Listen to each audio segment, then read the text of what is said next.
I'm not choosing tomatoes based on a catalog description alone.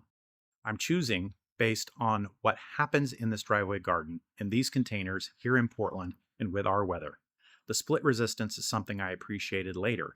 That was not the reason I first started growing it, but after growing Orange Paruche for years, it has become one of the reasons I keep coming back to it. Cherry tomatoes split when the plant suddenly takes up water and the inside of the fruit swells faster than the skin can stretch.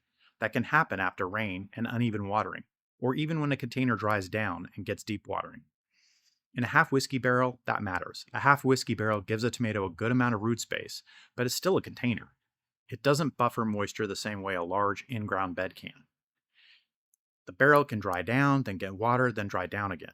A tomato that can handle those moisture swings is really useful.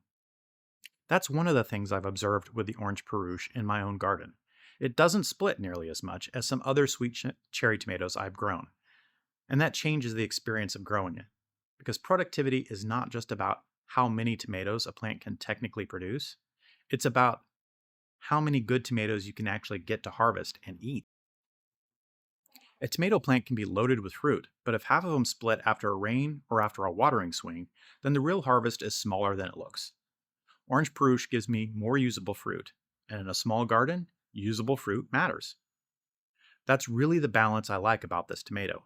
It has the sweetness and flavor that made me want to grow it in the first place, but it also has enough durability that I'm not constantly frustrated by cracked fruit. It's not just sweet, it's dependable. I haven't seen any publicly available information on the exact breeding history of the Orange Peruche. It is an F1 hybrid, so I don't have the full breeding pathway, but the goal seems pretty clear when you grow it. It sits in that space between flavor and durability.